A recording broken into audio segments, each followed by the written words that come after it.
Generalmente, cuando pensamos en la medicina, tenemos esta idea de que es un mundo de, pues, de certezas matemáticas, ¿no? Sí, totalmente. Como si fuera una ciencia exacta. Exacto, o sea, pensamos que es como sumar 2 más 2. Tienes un síntoma, vas, te hacen un examen de laboratorio y el resultado arroja un número perfecto. Y ya, el médico aplica una fórmula y te da la cura. Y claro, es una visión súper tranquilizadora para todos. Nos encanta pensar que la biología humana es tan predecible como, no sé, el motor de un auto, ¿verdad? Ajá, que la ciencia ya tiene todas las respuestas tabuladas y pues listas para usarse. Yo misma he pecado de pensar así. Todos lo hacemos. Pero la realidad, o sea, a puerta cerrada en la práctica clínica diaria, esa imagen de certeza absoluta se desvanece por completo. Sí, se cae a pedazos. Totalmente. Los profesionales se enfrentan a un océano gigantesco de información, a estudios que se contradicen todo el tiempo, sesgos ocultos y, bueno, muchísima incertidumbre. Y justo por eso, hoy vamos a destapar en esta inmersión profunda cómo la medicina moderna realmente toma decisiones. Y nuestra misión hoy no es recitarles de memoria un glosario técnico a quienes nos escuchan, sino entender cómo logran navegar por este mar de datos para decidir qué es lo mejor para un paciente. Y comprender esto es vital, especialmente para quienes estudian ciencias de la salud, pero también para cualquier mente curiosa que nos esté escuchando, porque, fíjate, ayuda a desmitificar esa idea de que la ciencia médica tiene verdades absolutas. Claro, verdades inmutables escritas en piedra. Exacto, toda decisión clínica, ya sea en un consultorio o en medio de una cirugía, se toma bajo cierto grado de incertidumbre. La investigación, por más millonaria que sea, no elimina esa incertidumbre. Solo la reduce, ¿no? Eso, la acota a niveles donde ya puedes tomar una decisión segura. Bueno, vamos a desglosar esto desde el principio, porque la primera gran herramienta de navegación que usan son las famosas guías de práctica clínica, las famosas GPC. Y la mejor forma de entenderlas, o sea, a mí me gusta pensarlo así, es como la aplicación de GPS que usamos en el teléfono. Esa analogía es buenísima. Sí, porque el GPS te muestra la mejor ruta basándose en un montón de datos, satélites, tráfico en tiempo real, algoritmos. Pero al final del día, el médico es el que va al volante. Claro, el GPS no maneja por ti. Exacto. O sea, si el GPS te dice gire a la derecha, pero resulta que en la vida real hay un abismo o, no sé, un puente roto que el satélite no vio, pues usas tu juicio clínico para no caer. Las guías te orienten, pero no te dan órdenes ciegas. Y qué bueno que mencionas eso, porque lo fascinante aquí es que, desde el punto de vista metodológico, las guías no producen conocimiento nuevo. Espera, ¿cómo que no? Sí, es un error de percepción gigantesco. La gente cree que una guía es un grupo de científicos con batas haciendo descubrimientos en un laboratorio. Y no, cero, Ah, o sea, no están inventando nada. para nada. Lo que hacen es integrar, evaluar y filtrar todo el conocimiento que ya existe disperso por el mundo. Y lo hacen para orientar al médico.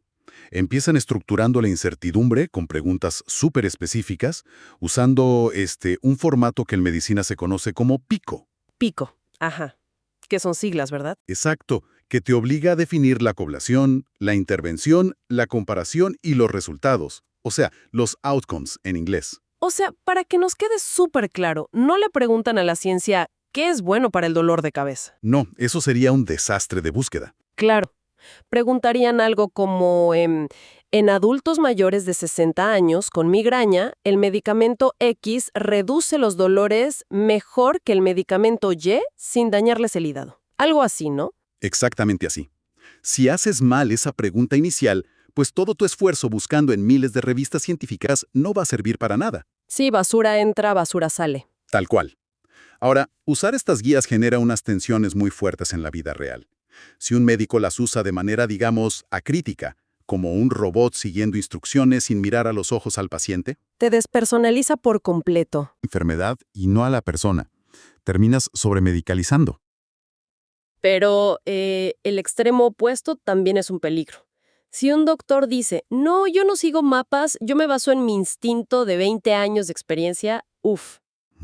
Abres la puerta a una variabilidad clínica aterradora. Sí, porque empiezas a tomar decisiones de vida o muerte basadas en, pues, anécdotas que nunca nadie evaluó con rigor. Y hay otro factor súper importante aquí. No todos los mapas, volviendo a tu analogía, están dibujados con la misma intención. Dependiendo de quién haga la guía, el enfoque cambia por completo. A ver, danos un ejemplo de eso. Mira, tomemos a la OMS, la Organización Mundial de la Salud. Su enfoque es global. Piensan en cómo aplicar una medida tanto en un país de primer mundo como en un lugar con infraestructura súper precaria. Claro, tienen que pensar a nivel poblacional. Pero fíjate, si miramos a otras instituciones, los matices cambian drásticamente. Por ejemplo, el NICE en el Reino Unido. Ellos hacen guías increíbles, pero trabajan con el presupuesto finito de un sistema público. Exacto. Ellos tienen una restricción de recursos súper explícita. Ajá, o sea, evalúan costo-efectividad. Pueden decir, mira, este medicamento es una maravilla, pero cuesta $500,000 para alargar la vida 3 semanas. No lo podemos recomendar para todos. Y es durísimo, pero es la realidad. Y luego cruzas el charco y tienes al USPSTF en Estados Unidos, que se dedica casi exclusivamente a la prevención y al tamizaje. El tamizaje, o sea, hacerle pruebas a gente que va caminando por la calle, que se siente sana y no tiene síntomas. Exactamente. Y hacer eso requiere un análisis súper delicado. Pero, a ver, ¿por qué delicado? Digo, uno pensaría que buscar enfermedades a tiempo siempre es bueno, ¿no? Pues no siempre. Porque buscar enfermedades en gente sana tiene riesgos gigantescos. Tienen que estar seguros de que los beneficios de hacer, digamos, mamografías masivas o pruebas de próstata realmente superen los daños. ¿Y cuáles son los daños en una simple prueba? Los falsos positivos. Imagina el impacto psicológico, o sea, lo devastador que es decirle a alguien sano que tiene cáncer, hacerle biopsias que duelen, cirugías que no necesitaba, y luego decirle, ay, perdón, la prueba se equivocó. Wow, claro, es un daño real y físico. Ese equilibrio milimétrico es lo que calculan en sus guías. Es alucinante cómo el contexto moldea la ciencia. O sea, un cambio pequeñito en una guía puede convertir a millones de personas sanas en pacientes crónicos de un día para otro, con todo el gasto que se implica. Totalmente. Y bueno, todo esto nos lleva a un problema que no podemos ignorar. Si las guías son nuestro GPS, tenemos que estar absolutamente seguros de que las calles que dibujaron ahí de verdad existen.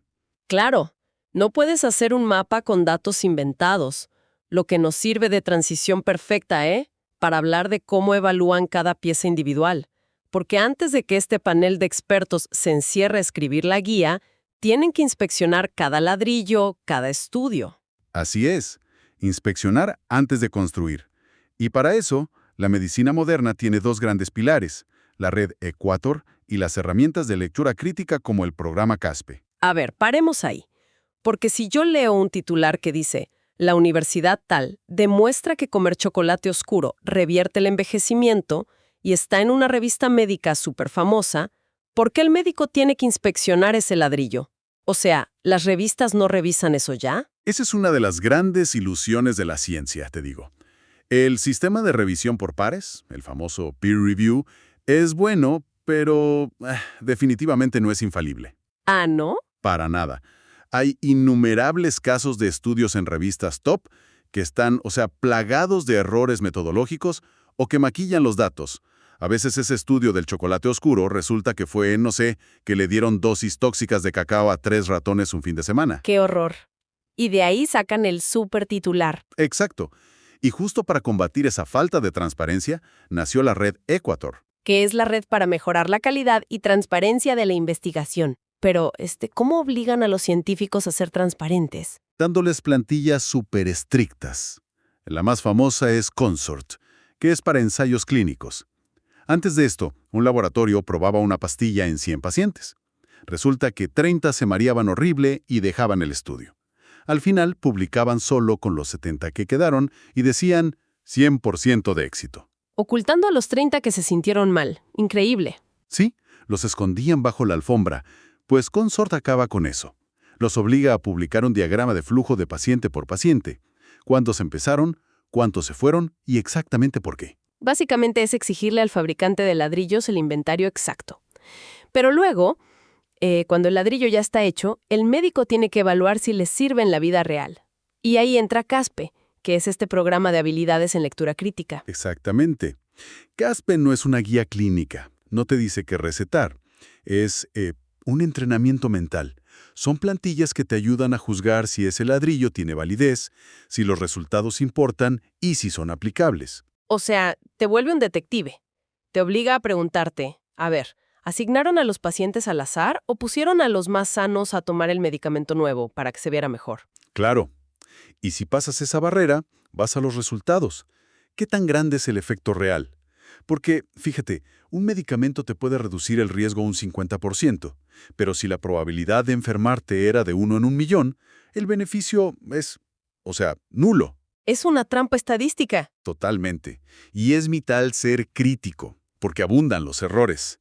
Vemos estudios con muestras que ni siquiera calcularon. O sea, agarraron a los 20 pacientes que pasaban por el pasillo y ya sacaron conclusiones mundiales. O en los resultados, los autores empiezan a opinar en vez de dar los datos fríos. Te intentan vender su producto, básicamente. Ajá. Bien. Entonces, con Equator sabemos que son transparentes. Con CASPE, el médico detecta si el estudio sirve o si se desmorona. Pero volvemos a lo mismo. Nadie vive en una casa de un solo ladrillo. Cierto. Es muy peligroso. Tienes que mirar la casa entera. Y para sintetizar todo eso, usan el sistema GRADE. Y tengo que decir que la mecánica de GRADE me pareció fascinante cuando estaba preparando esto. Es que GRADE es una revolución absoluta en la medicina basada en la evidencia. CASPE evalúa un estudio, pero GRADE evalúa cientos o miles de estudios juntos para crear las guías clínicas. A ver, explícanos cómo clasifica la calidad, porque es súper intuitivo. Sí, te clasifica la calidad de la evidencia en 4 niveles: alta, moderada, baja y muy baja. Si es alta, la comunidad científica está súper segura de que el efecto es real. Si es muy baja, pues es casi una adivinanza. Pero lo genial no son esas etiquetas, sino cómo suben o bajan el puntaje, ¿verdad? Exacto. GRADE te castiga si haces las cosas mal. Imagina que tienes ensayos clínicos hermosos. Empiezas con calidad alta. Pero si hay inconsistencia, te bajan puntos. Por ejemplo, si la Universidad A dice que la pastilla es mágica, pero la Universidad B dice que no hace nada, te bajan la calidad. O si la evidencia es indirecta. Y fíjate, hay una penalización de GRADE que se me hace crucial, que es el famoso sesgo de publicación, el efecto del cajón. Cuéntanos de eso. Ese es uno de los mayores problemas éticos. Imagina que una farmacéutica inventa el Cardio Plus. Hacen 10 estudios en el mundo. En 8, la pastilla es un fracaso y causa daño. Pero en 2, por pura casualidad, funciona un poquito. ¿Qué hacen? Esconden los 8 malos en un cajón y publican los 2 buenos en todas partes. Y claro, el médico inocente solo lee las revistas y dice, ¡wow! ¡Qué maravilla de medicamento! Exacto. Pues GRADE tiene herramientas para oler eso. Si detectan que sospechosamente faltan resultados negativos, te derrumban la calidad de la evidencia sin dudarlo. ¡Qué maravilla! Pero también premian, ¿eh? Por ejemplo, con el gradiente dosis-respuesta. Si fumar un cigarro te da un poco de riesgo y fumar 20 te da muchísimo riesgo, ese patrón le dice a GRADE, oye, esto no es casualidad, hay causalidad real, y te suben los puntos. Sí, es un sistema muy justo.